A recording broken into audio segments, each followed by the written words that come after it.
ਗਰੀਬਾਂ ਦੇ ਬੱਚੇ ਇਸ ਤਰ੍ਹਾਂ ਆਪਣਾ ਬਾਲਣ ਇਕੱਠਾ ਕਰਕੇ ਲਿਆ ਕੇ ਤੇ ਘਰਾਂ ਦੇ ਵਿੱਚ ਗੁਜ਼ਾਰਾ ਕਰਦੇ ਨੇ। ਦਿਹਾਤੀ ਲੋਕ ਜਿਹੜੇ ਮਾੜੇ ਬੰਦੇ ਹਨ। अस्सलाम वालेकुम नाजरीन, मैं खैरियत से उम्मीद करता हूँ आप खैरियत होंगे। तो अस्सलाम वालेकुम जी। तो अज दी व्लॉग करने जी शुरू। असी बना रहे हैं जनाब अपने पुराने घर दे विच आ गए हैं तो असी बना रहे हैं जी हलवा। तो सालन बनाएगा जी, मूली का सालन बनेगा। तो अज जुमेरात है तो असी बना रहे हैं जी हलवा। हाँ जी बेगम,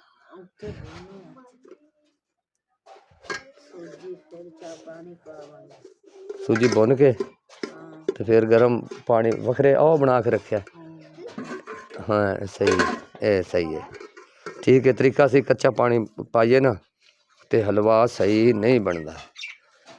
तो यह जनाब बेगम ने लाए ने जी चूल्हे मिट्टी दे, जेडे पुराने व्यू दे विच पहले लोग लाउंदे हुंदे सी। ते हुण पक्के चूल्हे आ गए ने हर साइड ते।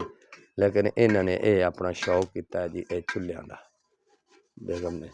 तो हाँ जी अजान आज तू इन्हों का खान शांबा बनया है। मूड़ियाँ कट के हैं, मूड़ियाँ कट रहे हैं।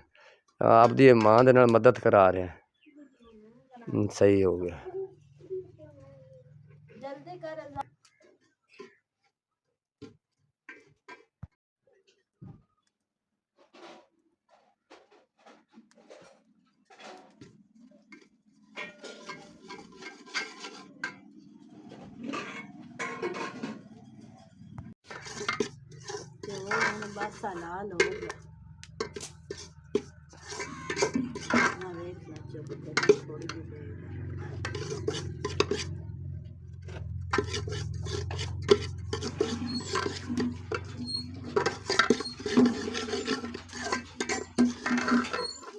सूजी बन गई, सूजी भुज गई।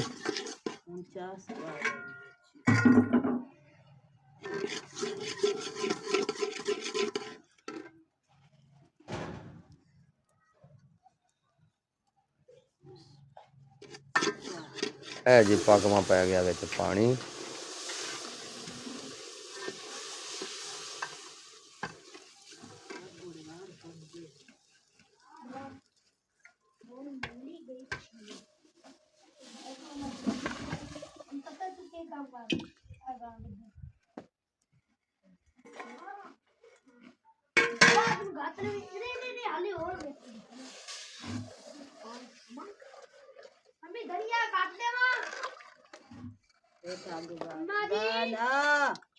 नहीं तू अपे मकान ले सबस तू ओ कर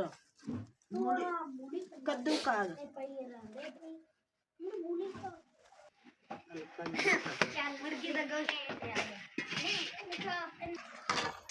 ले जी हलवा हो गया जी तैयार। यानी कि थोड़ी देर और लगेगी, एक दो चमचे और हिलाए तो बस हलवा हो गया तैयार।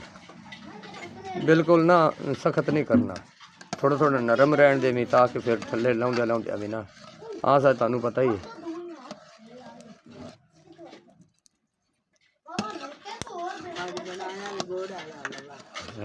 गुड़ पाया बिच ता मैं आखना पानी क्यों इस तरह पीला है, नलके का पानी इस तरह।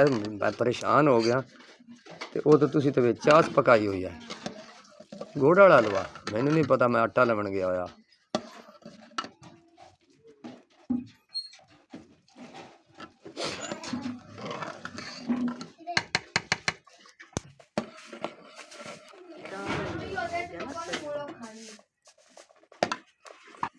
चल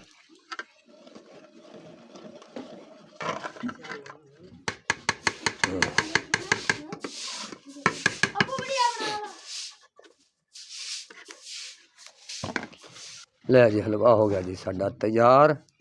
ते खावन वाले तैयार, खावन वाले भी तैयार ते हलवा भी तैयार।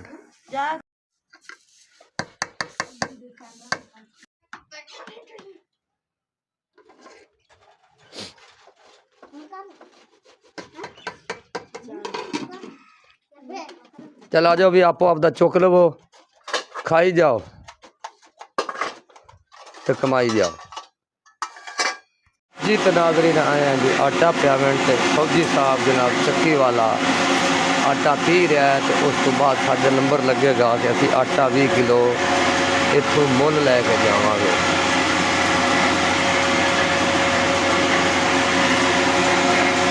ਇਹ ਜਨਾਬ ਬੋਰਡ ਦੇ ਸਟਾਕ ਵੀ ਲੱਗਿਆ ਹੈ, ਪੀ ਕੇ ਵੇਚਦਾ ਵੀ ਆਟਾ ਤੇ ਖੁਦ ਵੀ ਰੱਖਦਾ। ਇਹ ਸਾਫ਼ ਕਰਨ ਵਾਲੀ ਚੱਕੀ ਜਿਹੜੀ ਹੈ ਨਾ, ਇਹ ਦਾਣੇ ਸਾਫ਼ ਕਰਨ ਵਾਲੀ ਵੈਸੇ ਬੰਦ ਪਈ ਹੈ, ਅੱਗੇ ਕਿਹਾ ਤੇ ਬੱਠਲੇ ਦਾਣੇ ਸਾਫ਼ ਕਰਨ ਵਾਲੀ ਛੱਟਣ ਦੀ ਹੁਣ ਮਾਈਆਂ ਨੂੰ ਲੋੜ ਹੀ ਨਹੀਂ ਪੈਂਦੀ।